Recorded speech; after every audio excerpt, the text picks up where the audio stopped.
President Obama has just addressed the nation from the Oval Office. Republican presidential candidate, South Carolina Senator Lindsey joins me now for reaction.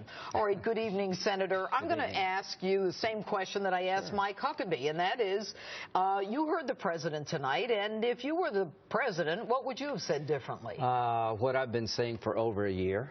I would go on offense. We have 3,500 American troops in Iraq. I would go up to 10,000, so we'd have the capability to reinforce the Iraqi security forces to destroy ISIL inside of Iraq. There is nobody left to work with on the ground in Syria.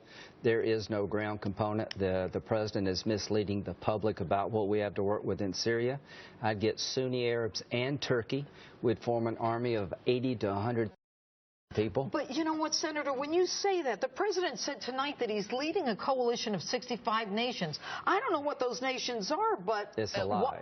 You're saying he's not doing that? Here's what I'm telling you. I just been on my 36th trip. You want me to tell you what I found? Yeah. You know who we're training in Syria? Who? The YPG. They're Kurds, which are cousins of the PKK, a terrorist group inside of Turkey.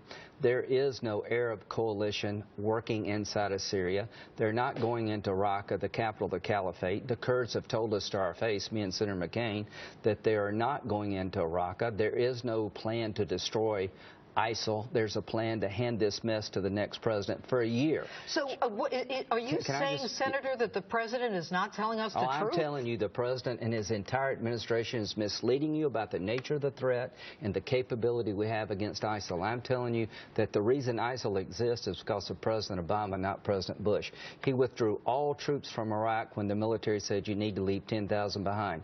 3 years ago, John McCain, Lindsey and a bunch of others said you got Assad on the ropes, take him down, train the Free Syrian Army at a time it would matter. Those two mistakes have led to ISIL. There is no ground component inside of Syria.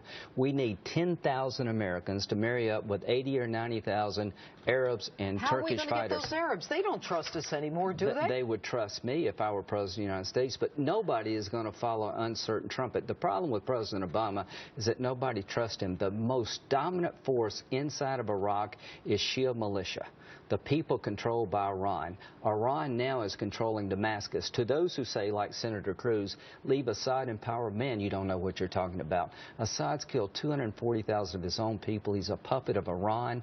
There's no way the Arabs are going to accept that, and I'm not going to give another Arab capital to the Iranians. But here's what I learned on my trip. Another 9/11 is coming here. This is not about lone wolves. The Paris attack took months to plan. They briefed Senator McCain and myself about the Paris attack. I was blown away about the coordination, the planning, and really the sophistication of that attack. How do you know another 9/11 type attack is coming here? Because the people who planned Paris want to come here. I can tell you where the attack is coming from. It's coming from Syria. Raqqa, Syria, and I can tell you who's planning it, the leadership of ISIL. The Paris attack was coordinated 6 to 8 months in planning, very sophisticated, and they want to hit us here at home. Well, President Obama's not telling us. Are we prepared for it, Senator? No. Here's 3 things we're doing that are going to make us unprepared. We're gutting the FBI's budget. Oh. We are bringing down the NSA program.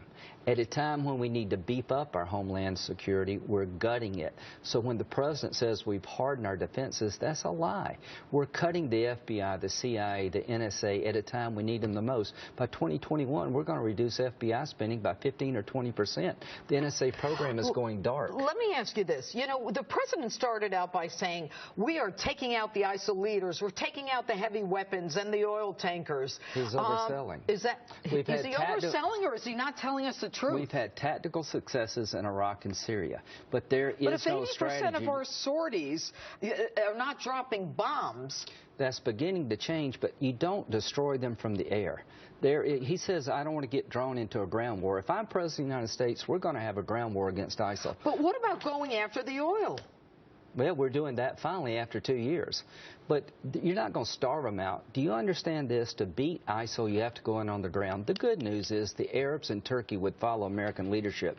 90% of the ground troops would be them, 10% would be us, and they would pay for this war we paid for the last 2. Right. That only happens with American leadership. I want to move on. I want to talk about the visas from Muslim-dominated countries. Until we can figure out who's coming in, and we obviously aren't good at it. I mean, start with the Boston Bombers. Time out. Time out? Time out on Syrian refugees until we'll have a better vetting program. But here's what I'm worried about, and I'm most concerned about the California episode. Was she radicalized before she got married? Was this a terrorist arranged marriage? Did a terrorist group or an agent arrange a marriage? Let's assume the answer is yes, and let's assume the answer is no. We didn't know about her either way. Well, it matters if the answer is yes. It means that they've taken a different tactic.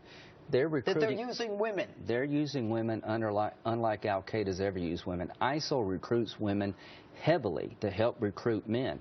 But here's the problem.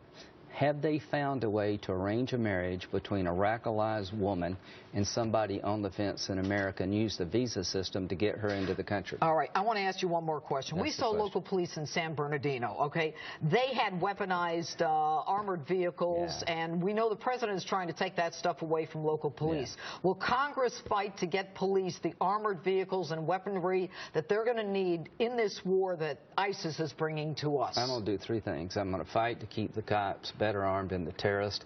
I'm going to fight to replenish the FBI, the CIA, and the NSA budget, and I'm going to fight with Tom Cotton to restore the NSA program. Okay. We're at war, and President Obama's fighting a crime. All right, Senator Lindsey Graham, thanks so much for